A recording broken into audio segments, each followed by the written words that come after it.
Is this frequency in use? This is Kilo India 5, Delta Oscar Golf. My name is David, and this is 73 in the RGV. Welcome back, everyone. Welcome back to another episode of 73 in the RGV, the podcast that helps new amateur radio operators talk about emergency preparedness, technical education, and, of course, community service through the use of radio. So let's get started with today's episode. And one of the biggest questions many new hams ask is, how can I actually use my radio to help people? Well, today we're talking about one of the most practical and community-focused parts of amateur radio, weather nets. Yep, weather nets. This is KI5DOG, and this is 73 in the RGV. Alrighty, so what is a weather net? A weather net is an organized on-air communication group. A weather net is used to share weather-related information. Usually it's active during severe weather events and emergencies. Why? Well, because again, real-time reporting as things are unfolding, as things are happening, as things are developing. Everything's fluid. To promote community awareness. If we need to reach out, call ahead, get support. Emergency communication. What if the power went out? Now the word's not getting out. Now we're able to share that information over the radio. And of course, after the fact, with public safety assistance. Okay, we're not out there in the street, but no, we're providing assistance in that we are sharing information, passing along information. So, some of these common events. Number one, because we are in it now, hurricanes. Hurricanes definitely is a weather event. Flash flooding, severe thunderstorms, tornado warnings, power outages, and of course, it's summertime, heat emergencies. Oh, and it's going to be hot out there. So sometimes the most valuable information comes from someone on the ground with a radio. Because again, they're reporting exactly what they're experiencing at that moment. So how do weather nets support public safety? Well, we have Skywarn. Right? That's the connection between amateur radio and public safety. Skywarn, we get trained. Right? Trained by the National Weather Service. And then the Amateur Radio Emergency Service or local emergency management agencies. And we coordinate with them and communicate the information with them. Right? Hams provide the real-time observations. And again, we report. The report that we provide, the observations we provide, the information that's provided can help emergency responders. And ground truth matters during the storms. What is actually happening at this location where you're physically at helps during a storm. Okay? So, it doesn't matter. So, with that being said, get on the ground. It doesn't matter where you are. As long as you're on the ground, you're reporting the truth and what's happening during the storm. Now, let's talk about reporting hail. Now, hail does damage. I don't even know the dollar amount annually, but it does do damage from little dime-size hail to softball-size hail. It does damage. And again, these are little chunks of ice that are just falling out of the sky. All righty. So again, it's good to report that. Flooding. Because again, flooding can happen anytime. A drainage port gets blocked. All of a sudden, now this entire street is flooded, where normally it would not flood. Wind damage. Wind damage. Lines get dropped down, palm fronds get thrown about, and next thing you know, there's a palm frond through somebody's window. Tornado sightings. Well, we normally do not have tornadoes. We have the possibility, but all of a sudden there's a tornado. And of course, dangerous road conditions, lines across a road, power lines dropped across a flooded road, flooded roads, washed out roads, debris on the roads. Again, things happen. And again, being on the ground, able to report that is a great thing. So if what we share can help others, then it's worth doing. And that's what we're going to do. So, overcoming the fear of checking into a weather net. Again, you're reporting just what you see. Don't worry if you make a mistake. You know, if it's nickels or quarter size hail, and you're reporting dime size hail, it changes at the moment by moment. So don't worry. If you make a mistake, don't worry. Come back and correct it. You always come back 5 minutes later and say, okay, upon further observation or further review, it was not dime-size hail, it was quarter-size hail, right? So again, it puts people on notice that, hey, there's hail falling. And now we've got a good figure. And nervousness talking on the air. I still get nervous talking on the air. I'm nervous now. I'm nervous anytime I get in front of a microphone. Because even though I see the words in front of me, sometimes I get in my head, oh, I'm going to say the wrong thing. And guess what? I say the wrong thing. So don't worry. Don't worry. And also, do not worry about proper terminology. Okay? It's a cloud. It's a big, puffy, gray cloud. Okay, that's a good thing. Right? Or it's a flat, dark, black cloud. That's a good thing. Right? Because you're describing what it is. You don't have to know it's a nimbostratus or... No. No, you're describing it. And those that know what they are, well, oh, it's a flat, dark, black cloud. Yeah, okay, we know exactly what that is. So again, but remember, every experienced operator was once brand new. Everybody had their first check-in, and everyone learned by participating. So encourage listening. Encourage everyone to listen, folks. If you just happen to be, your area is clear, but up the road or 2 towns over, it is storming cats and dogs, listen to the net. Listen to how things are being handled. Learn the rhythm of the net. Sometimes the net control will call out. Other times they'll just call for anyone, and those that have activity or anything to report will report it. Observe how the net control operator works. Like I said, just watch what they do. Watch what they do. Wait for pauses.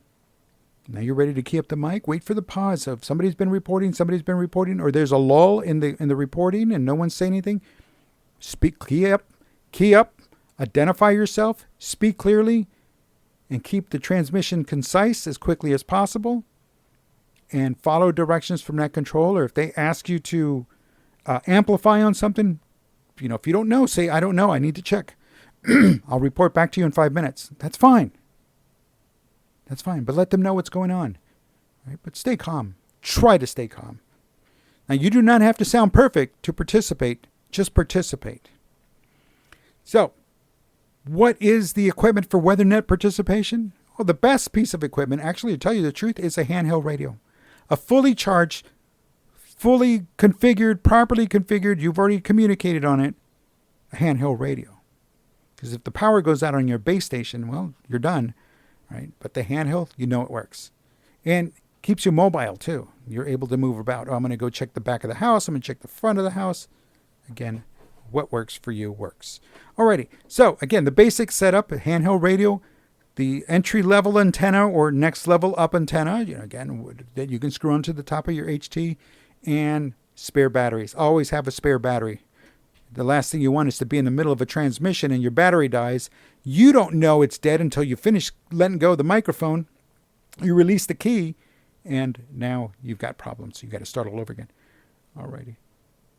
Let's see. For mobile radio setup, well, get you better coverage, stronger signal, and your vehicle, as part of your vehicle preparedness, you're good to go. But base station setup, well, it's home station reliability. It's going to work. But make sure you have backup power or a backup system ready to go.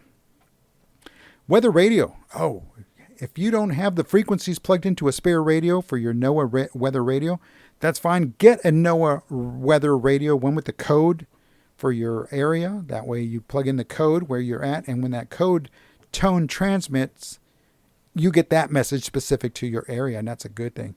Radar apps. There are a lot of great apps out there. Spotter networks. Right, so get that Skywarn training, right? And emergency alert systems. Again, pay attention to those. Alrighty. Now, in Go Kits. Having a Go Kit, it's kind of standard now for everybody, whether you're an amateur radio operator or not, especially down here where we are in this area prone to hurricanes. Have a Go Kit ready. In that Go Kit, have a portable charging bank or a way to charge portably. Flashlights, that work, right? And recommendation is put a piece of sheet of paper or something between the battery and the last contact, right? When you cap it, there's a contact there. Why? Because if you accidentally turn it on and you don't have something separating the battery from the contact, it's going to discharge the battery, right? But putting something to block that, then, well, your battery lasts a little bit longer, but check your batteries often. Printed frequency lists. Know your frequency lists. Have them as you move around, especially if you're traveling. And backup antennas. It does not hurt to have one or two extra antennas, or if you have one or two extra handhelds, you can change the antennas there. Now, personal experience, I've been participating in weather nets for about 2, maybe 3 years now.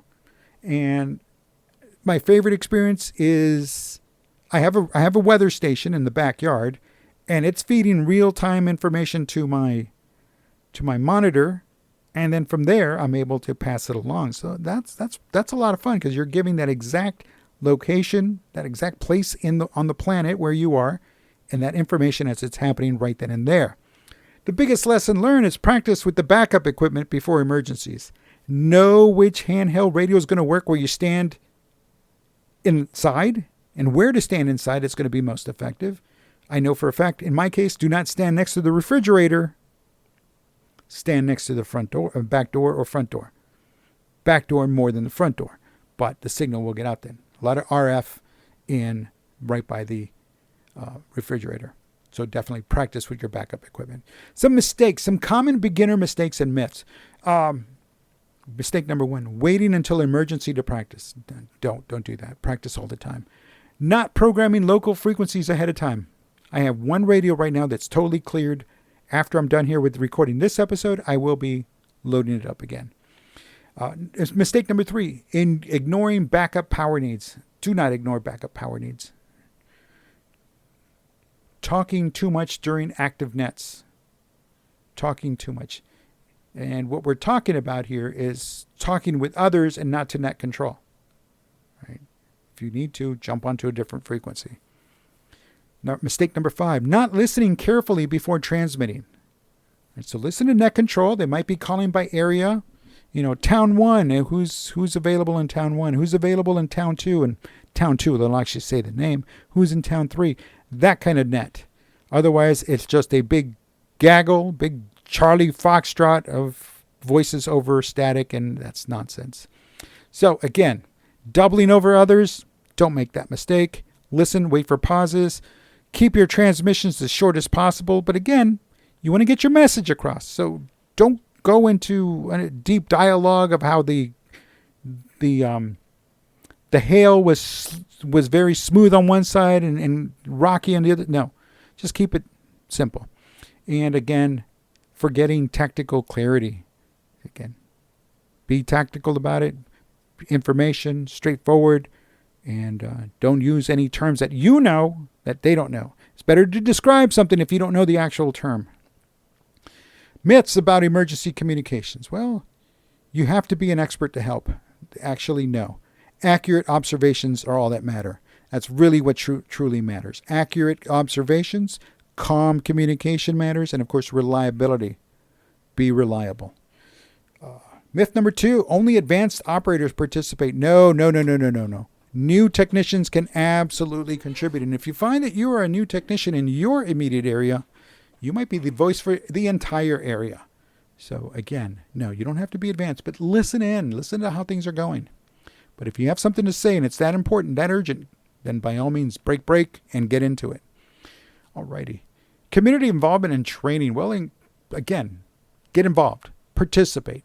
And again, when you get actively involved, well, that builds confidence. It strengthens your communication skills, it serves the community, and it creates relationships with other operators. Everybody gets to know everyone. And become a trained spotter. It's not as difficult as it seems. It is very easy. The only problem is getting the training, is finding where the live training is. There's online training, and I highly recommend you take the online training, but getting that in-person training is always better. So find those local preparedness events and find out if they're going to have Skywarn training. And of course, participate as often as possible in emergency communication exercises. Get on the email groups within the various clubs in the area. Get in their emails. And when there's one, there's going to be a message. And when there's a message, that's when you get to listen, learn, and then eventually participate. Because the best time to become involved is before the next storm arrives. All right, so here's my challenge to you. Try this before the next episode. 1, listen to a local weather net. They happen. They usually pop up. When they pop up lately, it's been like 02 in the morning, 03 in the morning. Practice a mock net check-in, or actually check into a net. And that kind of helps build your confidence for the actual weather net. Build or organize a basic weather go kit. Yeah, don't hesitate. Don't skimp on that go kit. Have stuff in there. Register for Skywarn training and practice logging weather observations. Even if it's today's temperature is currently 82 degrees with a high expected of 92, and we are currently in a flood watch. It's sunny, partly cloudy. There we go. It's partly cloudy, and there we go. That's it. And now it's 83 degrees. So see, just in that conversation, things can change just like that. So practice weather log. Even if it's just a daily weather log, log it in because it'll change. You'll see it change. Now, listeners, everyone listening, I invite you to always reach out, ki5dog@yahoo.com. Reach out and share your first net experiences, your first weather net experience. If you've got preparedness questions, drop them, send me an email. And again, if I don't know the answer, I know some people, and they're more than happy to give answers, and they will give you an answer, and we'll get you an answer. If you know of any local training opportunities, don't hesitate, send them on over. Don't keep it just to yourself. Everybody else needs to know. That's the worst kind of training. It's when you're the only one that knows and nobody shows up. And it's like, well, wish more people knew. Yeah, because you kept it to yourself. That's how no one else knew. So again, share the information. And share lessons learned during severe weather events, especially in my case recently, just the last one we had. I was on the road and the last big storm overtook me. Yeah, I was traveling from west to east, and so was the storm traveling from west to east.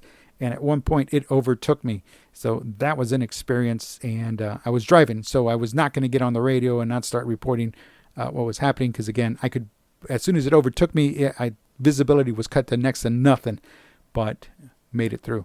So, again, share some lessons learned during severe weather events. And again, ki5dog@yahoo.com. Now, as always, I'm going to share with you the resources, some links in the show notes, so don't hesitate to reach out and check those things out. And let's see. Well, don't forget. Let's just recap then. Weather nets help communities stay informed. They pass that information on.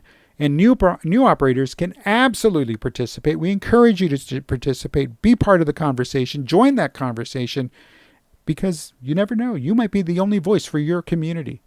And because they need to be heard, you might be the one that's going to have to tell it. So again, don't hesitate. Preparation and practice matter most. So again, get out there and do it. And again, you do not have to be the loudest voice on the radio to make a meaningful difference in your community. Just be a voice to make a difference in your community. Alrighty, folks, until next time, stay prepared, stay involved, and I will catch you on the air. This is KI5DOG, David, and this is 73 in the RGV.